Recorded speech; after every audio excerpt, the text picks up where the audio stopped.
నూనె అంతా మనకి పైకి వచ్చేసింది, మంచి కుక్ అయిపోయిందండి. హాయ్ అండి, నేను సుకన్యాస్ కిచెన్. అందరు బాగున్నారండి. ఈరోజు నేను టమాటో ఎగ్ కర్రీలో డ్రై రొయ్యలు వేసి చేసిన కర్రీ మీకు చేసి చూపించబోతున్నాను. దానికి కావలసినటువంటి ఐటమ్స్ ఒకసారి చూడండి. 5 eggs తీసుకున్నానండి, బాయిల్ చేసిన ఎగ్స్. నెక్స్ట్ 2 ఆనియన్స్ అండి, మీడియం సైజ్ ఆనియన్స్. టమాటోస్,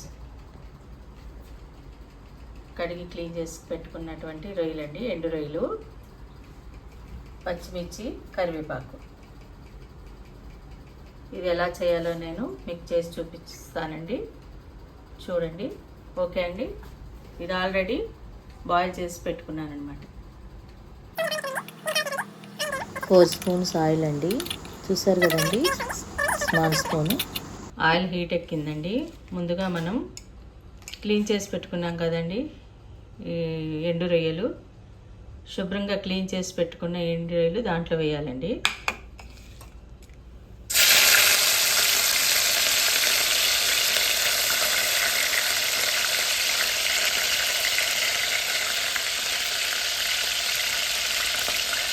కొంచెం పసుపు యాడ్ చేయాలి.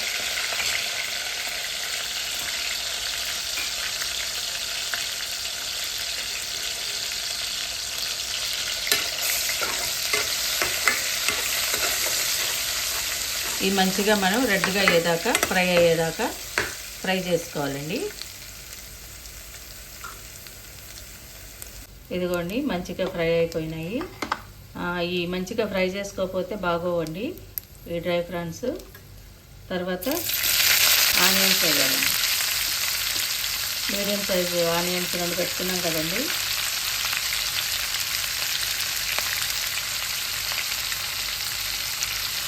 దీంట్లో కొంచెం సాల్ట్ యాడ్ చేయాలి.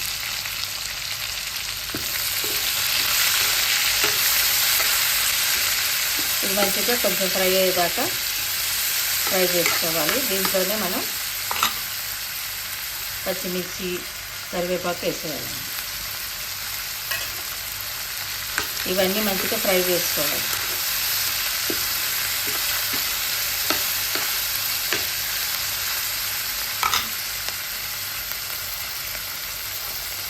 చూసారు కదండి, మంచిగా ఫ్రై అయిపోయినాయి.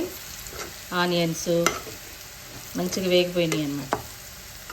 ఇప్పుడు దీంట్లో మనం టమాటోస్ కట్ చేసి పెట్టుకున్నాం కదండి, ఆ టమాటోస్ వేద్దాం.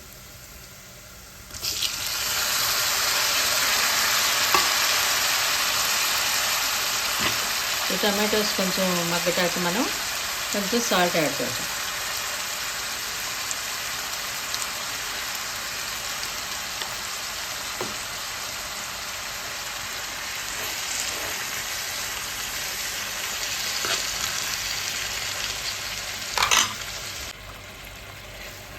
చూసారు కదండి, ఇదంతా అడుగు నుంచి ఇదంతా కూడా నీట్గా తిప్పుకొని సాల్ట్ కూడా యాడ్ చేసాము.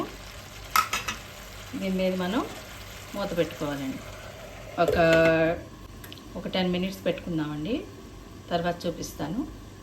ఇదిగోండి, చూడండి, మంచి కుక్ అయిపోయింది.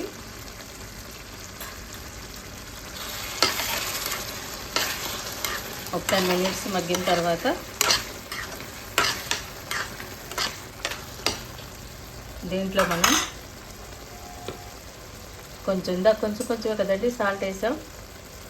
1 స్పూన్ సాల్ట్ వేసి, chilli powder 2 spoons chilli powder, మీరు తినేదాన్ని బట్టి వేసుకోండి, అలా వేసుకోండి.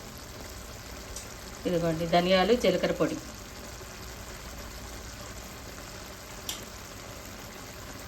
ఇవన్నీ వేసిన తర్వాత మనం తిప్పి కాసేపు ఈ టమాటోస్ కూడా కొంచెం బాయిల్ అవ్వాలండి. ఎగ్స్ ఉడకాలి కదా, కాబట్టి కొంచెం మనం 1/2 గ్లాసు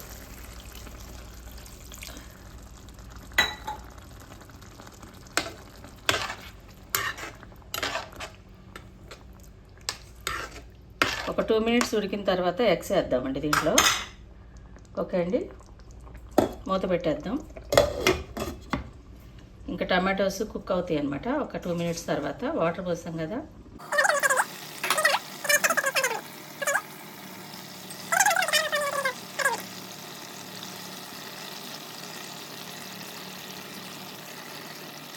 చూసారండి, ఇవన్నీ దీంట్లో వేసాను. కొంచెం మనం ఇట్లాగా మధ్య మధ్యలో ఎగ్స్కి తగలకుండా ఈ గ్యాప్స్ ఉన్నాయి కదండి, దాంట్లో కొంచెం ఇలా అంటే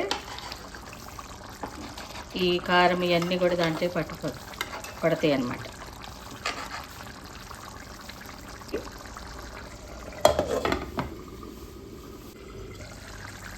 చూసారా అండి, 2 మినిట్స్ అయిపోయింది. చూసారండి, అన్నీ కుక్ అయిపోయిందండి. ఇలా చేస్తే చాలా టేస్టీగా ఉంటుందండి. ఎండు రొయ్యలు వేసి కూడా చక్కగా కారం ఉప్పు అన్నీ కూడా దాన్ని పట్టేసి ఎలా ఉందో ఇంతేనండి. టమాటో ఎగ్ కర్రీలో ఎండు రొయ్యలు వేసి చేసిన కర్రీ మీరు కూడా చేసి చూడండి. మీకు కనుక ఈ కర్రీ కనుక మీకు నచ్చినట్లయితే లైక్ చేయండి, సబ్స్క్రైబ్ అవ్వండి. Thank you for